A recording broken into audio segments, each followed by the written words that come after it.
Hello दोस्तों। तो कैसे हैं आप लोग।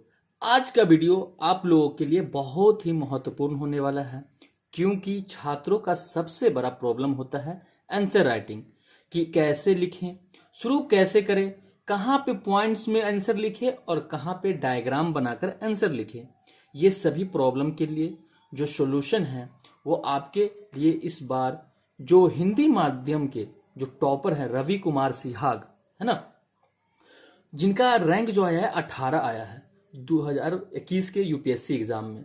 तो उनका जो टेस्ट सीरीज है, जहां विजन के जो कॉपी हमें मिला है, विजन में जो टेस्ट दिए थे उनका आंसर राइटिंग लिखने का क्या तरीका है, है ना, वो आपके बीच लेके आया हूं, जिससे आप भी अपने मेंस के लिए आंसर राइटिंग को बेहतर बना सके। क्योंकि मैक्सिमम जो प्रॉब्लम होता है बच्चों में, वह आंसर को शुरुआत कैसे करे, कहां से लिखे, यही सबसे बड़ा प्रॉब्लम होता है हर एक बच्चे में, है ना। कि नॉलेज तो उसके पास होता है, लेकिन कैसे स्टार्ट करे, ये सबसे बड़ी दिक्कत होती है। और उसको कैसे हम ज्यादा से ज्यादा नॉलेज को कैसे हम शॉर्ट फॉर्म में लिखे, कैसे उसको हम क्या करें कि पॉइंट में लिखे, कहां पे डायग्राम में लिखे, ये सबसे बड़ा प्रॉब्लम हो जाता है। तो इसी प्रॉब्लम के लिए क्या है कि अगर हम टॉपर्स को कॉपी देखेंगे तभी तो हम उसके जैसा लिख पाएंगे। मतलब उसके जैसा नहीं लिखने, अपना एक अंदाज, लेकिन एक अंदाजा मिलना चाहिए। क्योंकि ऐसी नहीं, यानी इनके लिखने का कुछ जरूर खासियत रहा है, तभी तो इनका रैंक 18 आया है ना। तो इसी के लिए हम आपके बीच एक वीडियो लेके आए हैं, जिसमें आईएएस जो है रवि कुमार सिहाग, उनका हम कॉपी आज देखेंगे कि उनका लिखने का तरीका क्या है। तो सबसे पहले देखते हैं कि इनका जो लिखने का तरीका है वह किस तरह से है। तो हम आपके लिए क्या है कि इसको पीडीएफ को हम क्या किए हैं कि इसको प्रिंट करवा के लाए हैं, जिससे आपके बीच हम इस तथ्य, मतलब जितने भी क्वेश्चन हैं, ठीक है, उसके जो आंसर लिखने का तरीका है वो सभी आपके सामने रूबरू कराऊं कि किस तरह से उनका लिखने का तरीका है, कैसे वो डायग्राम बना के लिखते हैं, और क्या है ना। तो इस तरह से हम देखेंगे सभी चीज को। तो पढ़ पढ़ के हम आपके बीच सुनाते हैं कि किस तरह से लिखा हुआ है। तो सबसे पहले क्वेश्चन देख लेते हैं, है ना, कि मैक्सिमम बच्चे को जो दिक्कत होता है कि हम शुरुआत कैसे करें, ठीक है। तो सभी के साथ होता है वो दिक्कत। तो इन्होंने कैसे शुरुआत किया है वो चीज को हमको सीखना है कि आखिर हम लोग कैसे उनको लिखे, ठीक है।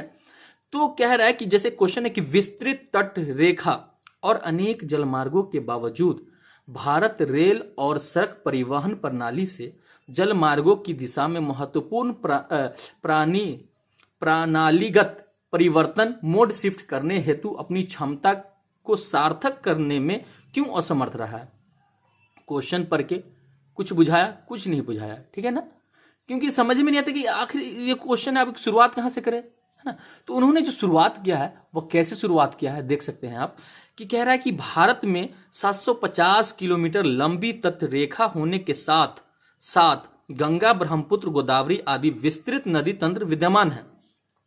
उनका शुरू करने का ये अंदाज है, ठीक है, कर दिया। उसके बाद क्या है कि उन्होंने एक भारत पे मानचित्र बनाकर, भारत के मानचित्र बनाकर क्या किया उन्होंने कि तटीय रेखा, ये जो है तटीय रेखा को दर्शा दिया है, ठीक है। और उसके बाद नदी प्रणाली, जैसे गंगा नदी तंत्र है ये वाला दिखा दिया, दर्शा दिया, प्रायद्वीपीय तंत्र है ये वाला दर्शा दिया है। तो देखिए इनका लिखे अंदाजा कैसे है लिखने का, ठीक है। उसके बाद कह रहा है क्या कि अब उसके बाद यहां पे बॉक्स बना करके घेर दिया उन्होंने, क्षमता का सार्थक प्रयोग क्यों नहीं, है ना। क्वेश्चन जो इस तरह से है उसी का आंसर कैसे किया है वो, क्षमता का सार्थक प्रयोग क्यों नहीं। इसके लिए क्या है कि उन्होंने पॉइंट में लिखा है, 1 2 3 4, 4 पॉइंट तक लिखे हैं उन्होंने। अब क्या लिखे हैं उसके बाद आगे भी पॉइंट है, आगे भी पॉइंट है, देख सकते हैं आप, है ना। तो यही चीज हमको देखना है कि आखिर कैसे लिखते हैं वो, जिससे आप भी अच्छे राइटिंग लिख करके अपने एग्जाम को पास कर सकते हैं। तो देखते हैं कैसा उनके लिखने का तरीका क्या है। तो पहला पॉइंट है कि नदी बहाव प्रवृत्ति का अनियमित होना, ठीक है। उनके लिए क्या किया है कि गंगा नदी जो अगस्त में 55,000 क्यूसेक, दोस्तों ये हमने लिखा है, सर ने नहीं लिखा है, ठीक है। नहीं तो क्या है कि ब्लैक पेन से हमने खुद लिखा है, क्योंकि आपको क्यूसेक के मतलब बताने वाले हैं। क्यूसेक जो होता है कि नदी में क्या है कि अगस्त के समय में जो होता है गंगा नदी में वो 55,000 क्यूसेक, ठीक है, वह पानी रहता है। क्या है क्यूसेक, तो 1 क्यूबिक फुट वाटर फ्लो पर सेकेंड, जो 1 सेकेंड में क्या होता है कि जो क्यूबिक यानी वाटर क्या हो, क्यूबिक यानी घनत्व है ना, ऊपर नीचे लंबाई चौड़ाई सब होता है ना। तो क्यूबिक में यानी ये 55,000 जो यानी फुट है, मतलब फुट में मापते हैं उसको, पानी को लिया गया है। तो पर सेकंड में जो बहती है पानी ना, वो 55,000 रहता है अगस्त के समय में। पता होना चाहिए कि गंगा नदी में अगस्त के समय क्यों ज्यादा पानी रहता है, क्योंकि इस समय बरसात होती है, वर्षा होती है, वर्षा होने के कारण सभी जगह के पानी नदी में आकर गिरती रहती है। उसके बाद वही जनवरी में क्या है कि 1800, मात्र 1800 क्यूसेक होने की वजह से, है ना, कि यहाँ जो है कम होने की वजह से नदी जो क्या कह रहा है देखिए, यानी जल मार्ग, ठीक है, क्वेश्चन को समझने की कोशिश करें कि जल मार्ग क्यों नहीं मतलब विस्तृत कर पा रहा है भारत, ठीक है। तो वही कह रहा है कि 1800 है, तो अनियमितता आ गई। अगर बड़े बड़े जहाज आएगा तो इस इतने 1800 में नहीं ना वो पास कर पाएगा, यही बस समझाया गया है, ठीक है। उनका कहने का मतलब है। तो उसके बाद है कि अल्प उपयोग, ठीक है।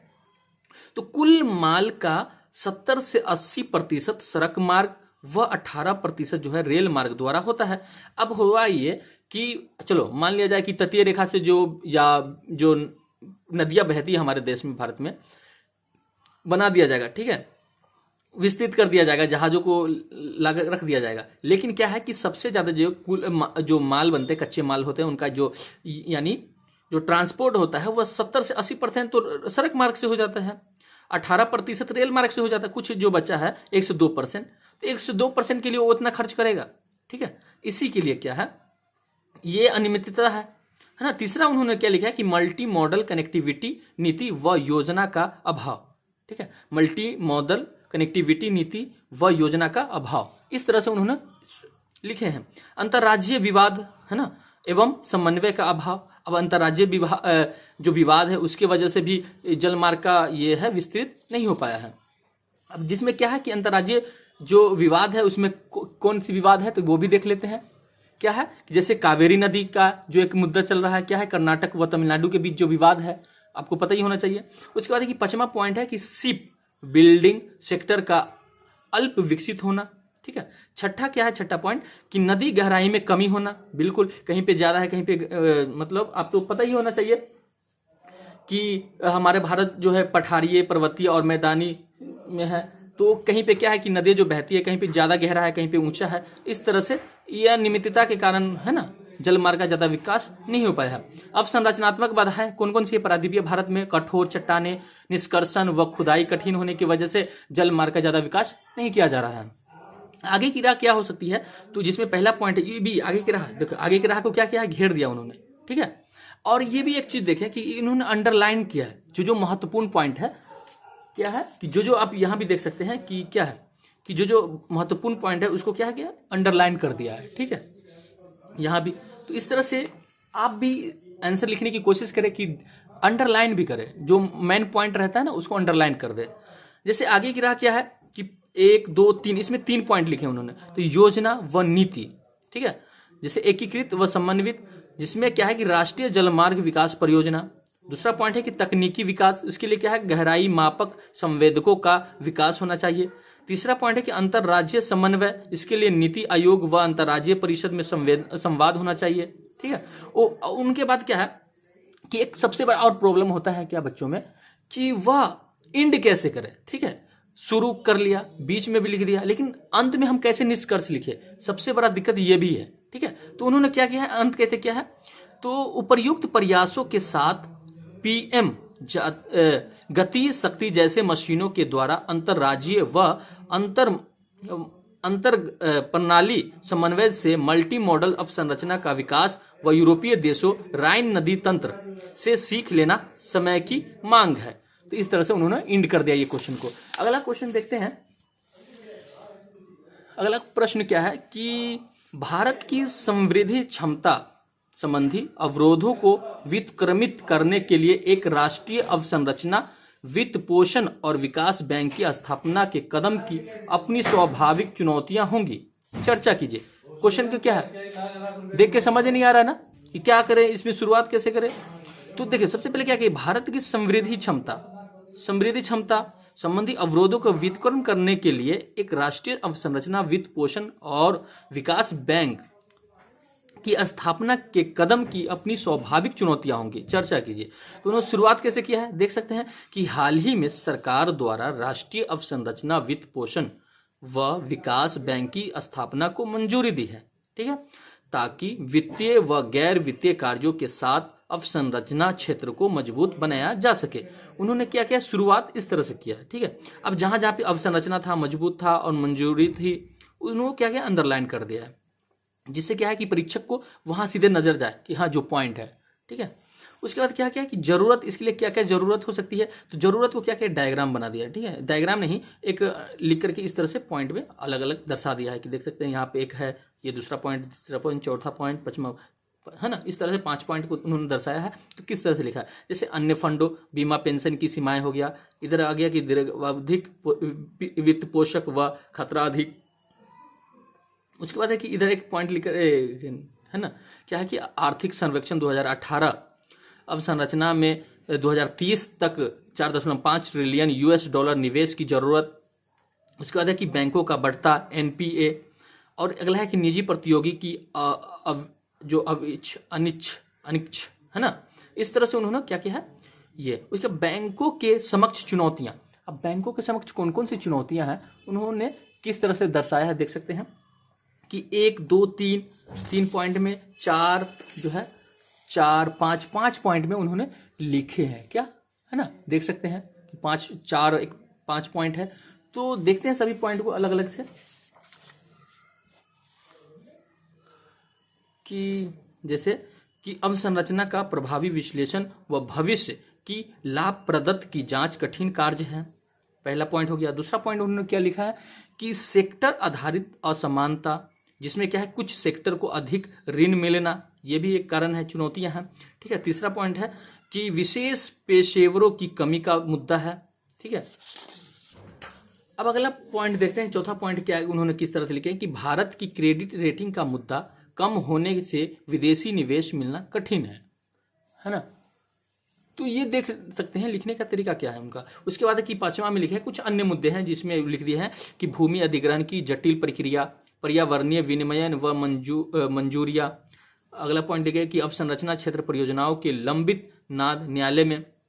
उसके बाद क्या है कि जहां जहां लिखे उन्होंने पॉइंट क्या है अंडरलाइन कर दिए हैं, विदेशी निवेश मिलना, यहाँ पे देख सकते हैं अंडरलाइन कर चुके हैं वो, है ना। तो इसी तरह से आप लोग भी लिखने की कोशिश करें, है ना, जिससे आपका भी आंसर राइटिंग थोड़ा खूबसूरत होगा और परीक्षक की निगाह उस पर जाएगी, जिसकी वजह से आपको वह क्या है कि अच्छे मार्क्स देंगे वो। आगे की राह क्या लिखे हैं कि पहले आगे की राह में भी उन्होंने पॉइंट्स में लिखे हैं, 1 2 3 4 पॉइंट करके उन्होंने लिखे हैं, देख सकते हैं। ठीक है, तो क्या है देखिए कि इनवाइट्स व राइट्स जैसे तंत्रों को बढ़ावा है। दूसरा पॉइंट है कि पर्याप्त स्वायत्तता व कुशल कार्य बल की अभर्ती करना। तीसरा है कि आर्थिक समीक्षा 2018 ने न्यायालय लंबितता कम करने की का सुझाव, भारतीय कोर्ट व ट्रिब्यूनल सर्विस का गठन करना, है ना। चौथा पॉइंट के लिखे हैं उन्होंने क्या कि प्रभावी पर्यावरणीय मंजूरी व्यवस्था का गठन, है ना। उसके बाद कि इंड कैसे किया है देख सकते हैं आप। तो जहां जहां पे था वो उन्होंने क्या किया अंडरलाइन कर दिया, देख सकते हैं कि राइट्स में, इनवाइट्स में, कुशल कार्यबल में, पर्याप्त स्वायत्तता में, आर्थिक समीक्षा में, न्यायालयी लंबितता में, है ना। और उसके बाद ट्रिब्यूनल सर्विस में, पर्यावरणीय मंजूरी में। उसके बाद कि अंत कैसे किया है उन्होंने, तो अतः सतत विकास लक्ष्य 9 के अनुरूप प्रगति अवसंरचना प्रभावी अवसंरचना सृजन के साथ दीर्घकालिक नए भारत के एजेंडा के अनुरूप सुधार किए जाने चाहिए। तो उनका ये लिखने का तरीका है ना। तो आप लोगों को जरूर समझ में आ रहा होगा, आप लोग भी कोशिश करते रहें कि किस तरह से लिखा जाता है। अब अगला क्वेश्चन देख लेते हैं कि अगला क्वेश्चन को उन्होंने कैसे लिखा है, शुरुआत की है। ठीक है, तो कह रहा है कि तीसरा जो क्वेश्चन है कि भारत में वर्तमान उर्वरक सब्सिडी व्यवस्था में संबंधित मुद्दों को रेखांकित करते हुए इन संदर्भ में सुधार की आवश्यकता पर चर्चा कीजिए। ठीक है, क्वेश्चन देख के आपको भी समझ में नहीं आ रहा हो, क्योंकि आप पढ़े होंगे फिर भी नहीं समझ कि आखिर पूछना क्या चाह रहा है, क्या है ना। तो उन्होंने क्या है देखिए, तो इसके लिए क्या करें आप कि सबसे पहले ना अंडरलाइन कर ले जो जो पूछ रहा है ना उसको। भारत में वर्तमान उर्वरक सब्सिडी व्यवस्था, तो क्या है उर्वरक सब्सिडी व्यवस्था से संबंधित मुद्दे को कह रहा है रेखांकित कीजिए, इस संदर्भ में सुधार को क्या क्या आवश्यकताएं हो सकती है, ये कह रहा है उन्होंने दर्शाने के लिए। ठीक है, तो सबसे पहले उन्होंने शुरुआत कैसे किया है कि भारत में यूरिया नीति के अनुरूप यूरिया, तो यहाँ पे क्या किया है कि सरकार उत्पादों के उत्पादन आधारित सब्सिडी, ठीक ठीक है, उत्पादन आधारित सब्सिडी जो है देख सकते हैं आप यहाँ पे अंडरलाइन कर दिया उन्होंने, प्रदान करती है, जबकि अन्य उर्वरकों पर पोषक तत्व, अन्य उर्वरकों पे भी अंडरलाइन कर दिए हैं और पोषक तत्व पे भी अंडरलाइन कर दिया है, तत्व पर आधारित सब्सिडी की व्यवस्था है। तो आप देख सकते हैं शुरुआत कैसे। और उनके बाद है कि इनसे जुड़े जो मुद्दे हैं वो क्या है, जो मुद्दे तो सामाजिक मुद्दे हो गया, आर्थिक मुद्दे हो गया, और क्या है संस्थागत व नैतिक मुद्दे, इस तरह से पर्यावरणीय मुद्दे कौन कौन से हैं, उन्होंने कितनी बेहतरीन तरीके से, और यहाँ पे क्या है मुद्दे करके अंदर ये कर दिया है, घेरा लगा दिया है, और उसके बाद यहाँ से एक पॉइंट लिख दिया आर्थिक मुद्दे। सामाजिक मुद्दे में कौन कौन है, तो भूमि अन्वयन है ना, जल प्रदूषण, इन्होंने क्या किया अंडरलाइन कर दिया है, समावेशी व सतत विकास की समस्या।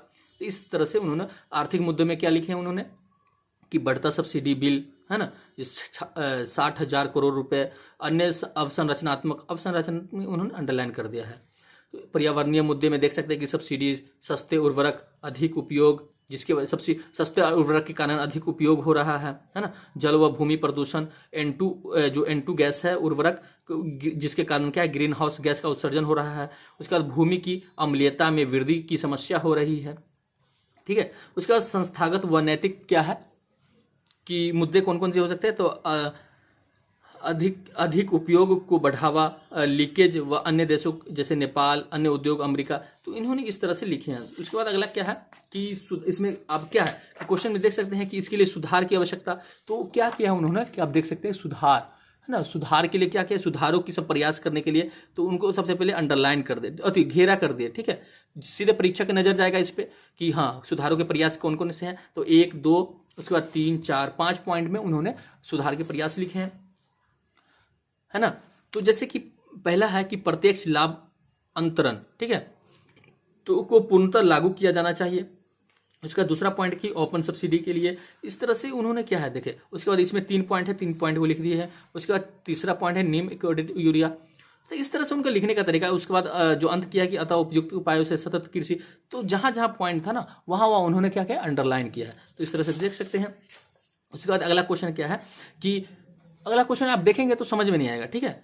ये तो खुद लिखे हैं मैंने लचीला, क्योंकि आप लोगों को समझाने के लिए कि भारत में जलवायु प्रत्यास्थ, तो प्रत्यास्थ का मतलब क्या होता है हमें भी नहीं पता था, है ना। तो इसके लिए क्या हमने क्या किया, सबसे पहले इसके इंग्लिश में देखे, क्या है इंग्लिश में कि रिलाइजेंट है ना, रिसाइलेंट है, रिसाइलेंट को इंग्लिश में कहते हैं लचीला, ठीक है। तो इससे हम ये मतलब निकाले कि प्रत्यास्थ।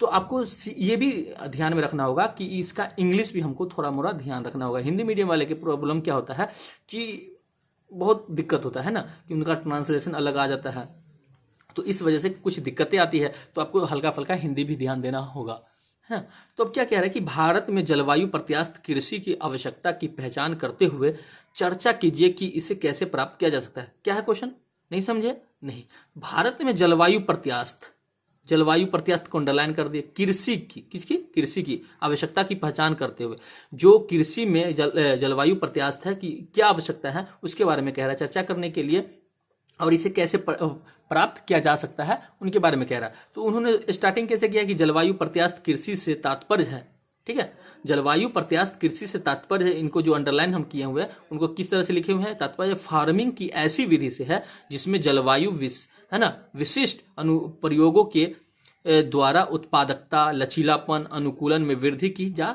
सकती है। तो इन्होंने शुरुआत इस तरह से किया है। तो हम लोगों के साथ सबसे बड़ा दिक्कत ये होता है कि शुरुआत कैसे करें, है ना। तो आपको ये जो क्वेश्चन है ना उसी से आप शुरुआत करें, कि उसी को हम या तो डिफाइन कर दे, या उसी तरह के मतलब जो होता है ना कि अलग से आप टॉपिक उसमें जो बन सकता है ना, अलग से आप नॉलेज लिए हुए हैं तो उसको लिख सकते हैं, ठीक है।